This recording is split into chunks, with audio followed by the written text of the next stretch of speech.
ದೇವರಿಗೆ ಸ್ತೋತ್ರ. ಯಾಕೋಬನು ಬರೆದ ಪತ್ರಿಕೆ 5ನೇ ಅಧ್ಯಾಯ 1ರಿಂದ ವಚನಗಳು. ಐಶ್ವರ್ಯವಂತರು ಮಾಡುವ ಬಲಾತ್ಕಾರದ ಖಂಡನೆ. ಧನಿಕರೇ ಕೇಳಿರಿ, ನಿಮಗೆ ಬರುವ ದುರ್ದಶೆಗಳಿಗಾಗಿ ಕಣ್ಣೀರಿಡಿರಿ, ಗೋಳಾಡಿರಿ. ನಿಮ್ಮ ಧನವು ನಾಶವಾಗಿದೆ, ನಿಮ್ಮ ಬಟ್ಟೆಗಳಿಗೆ ನುಸಿ ಹಿಡಿದಿದೆ, ನಿಮ್ಮ ಚಿನ್ನ ಬೆಳ್ಳಿಗಳು ಮಣ್ಣು ಹಿಡಿದವೆ. ಆ ಮಣ್ಣೆ ನಿಮಗೆ ಸಾಕ್ಷಿಯಾಗಿದ್ದು ಬೆಂಕಿಯಂತೆ ನಿಮ್ಮ ಮಾಂಸವನ್ನು ನುಂಗಿಬಿಡುವುದು. ಅಂತ್ಯ ದಿವಸಗಳು ಬಂದರೂ ದ್ರವ್ಯವನ್ನು ಕೂಡಿಸಿ ಇಟ್ಟುಕೊಂಡಿದ್ದೀರಿ. ನಿಮ್ಮ ಹೊಲಗಳನ್ನು ಕೊಯ್ದವರ ಕೂಲಿಯನ್ನು ಅನ್ಯಾಯವಾಗಿ ಹಿಡಿದುಕೊಂಡಿದ್ದೀರಿ. ಅಗೋ, ಆ ಕೂಲಿ ನಿಮ್ಮ ಮೇಲೆ ಕೂಗಿಕೊಳ್ಳುತ್ತದೆ ಮತ್ತು ಕೂಗಿದವರ ಕೂಗು ಸಕಲ ಸೇನಾಧಿಪತಿಯಾಗಿರುವ ಕರ್ತನ ಕಿವಿಗಳಲ್ಲಿ ಬಿದ್ದಿದೆ. ಭೂಲೋಕದಲ್ಲಿ ನೀವು ಅತಿಭೋಗಿಗಳಾಗಿ ಬದುಕಿ ಮನಸ್ಸು ಬಂದಂತೆ ನಡೆದುಕೊಂಡಿದ್ದೀರಿ.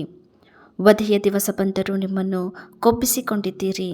ನೀತಿವಂತನಿಗೆ ಮರಣದಂಡನೆಯನ್ನು ವಿಧಿಸಿ ಅವನನ್ನು ಕೊಂದು ಹಾಕಿದ್ದೀರಿ. ಅವನು ನಿಮ್ಮನ್ನು ಎದುರಾಯಿಸುವವನಲ್ಲ. ಹಿಂಸೆ ಪಡುವ ಕ್ರೈಸ್ತರಿಗೆ ಪ್ರೋತ್ಸಾಹವು. ಸಹೋದರರೇ, ಕರ್ತನು ಪ್ರತ್ಯಕ್ಷನಾಗುವ ತನಕ ದೀರ್ಘಶಾಂತಿಯಿಂದಿರಿ. ವ್ಯವಸಾಯಗಾರರನ್ನು ನೋಡಿರಿ, ಅವನು ಭೂಮಿಯ ಮೇಲೆ ಬೆಲೆಯುಳ್ಳ ಫಲಕ್ಕಾಗಿ ಕಾದಿದ್ದು ಮುಂಗಾರು ಹಿಂಗಾರು ಮಳೆಗಳು ಬರುವ ತನಕ ದೀರ್ಘಶಾಂತಿಯಿಂದಿರುವನು. ನೀವು ದೀರ್ಘಶಾಂತಿಯಿಂದಿರಿ, ನಿಮ್ಮ ಹೃದಯಗಳನ್ನು ದೃಢಪಡಿಸಿಕೊಳ್ಳಿರಿ. ಕರ್ತನ ಪ್ರತ್ಯಕ್ಷತೆಯು ಹತ್ತಿರವಾಯಿತು.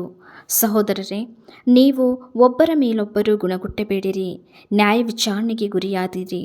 ಅಗೋ, ನ್ಯಾಯಾಧಿಪತಿಯು ಬಾಗಿಲಿನ ಹತ್ತಿರದಲ್ಲೇ ನಿಂತಿದ್ದಾನೆ. ಬಾಧೆಯನ್ನು ತಾಳ್ಮೆಯಿಂದ ಸಹಿಸಿಕೊಳ್ಳುವ ವಿಷಯದಲ್ಲಿ ಕರ್ತನ ಹೆಸರಿನಿಂದ ಮಾತಾಡಿದ ಪ್ರವಾದಿಗಳನ್ನೇ ಮಾದರಿ ಮಾಡಿಕೊಳ್ಳಿರಿ. ತಾಳಿಕೊಂಡಿರುವವನು ಧನ್ಯರೆಂದು ಹೇಳುತ್ತೀವಲ್ಲವೇ?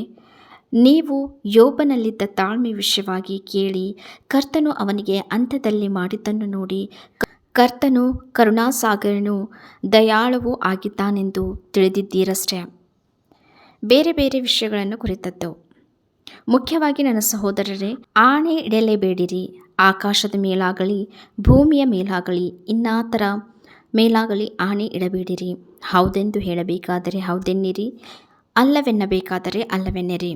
ಹೀಗಾದರೆ ನೀವು ನ್ಯಾಯ ವಿಚಾರಣೆಗೆ ಗುರಿಯಾಗುವುದಿಲ್ಲ. ನಿಮ್ಮಲ್ಲಿ ಬಾಧೆ ಪಡುವವನು ಇದ್ದಾನೋ ಅವನು ದೇವರನ್ನು ಪ್ರಾರ್ಥಿಸಲಿ. ನಿಮ್ಮಲ್ಲಿ ಸಂತೋಷ ಪಡುವವನಿದ್ದಾನೋ ಅವನು ಕೀರ್ತನೆ ಹಾಡಲಿ. ನಿಮ್ಮಲ್ಲಿ ಅಸ್ವಸ್ಥನಾಗಿರುವವನು ಇದ್ದಾನೋ ಅವನು ಸಭೆಯ ಹಿರಿಯರನ್ನು ಕರೆಗಳುಹಿಸಲಿ. ಅವರು ಕರ್ತನ ಹೆಸರಿನಿಂದ ಅವನಿಗೆ ಎಣ್ಣೆ ಹಚ್ಚಿ ಅವನಿಗೋಸ್ಕರ ದೇವರನ್ನು ಪ್ರಾರ್ಥಿಸಲಿ.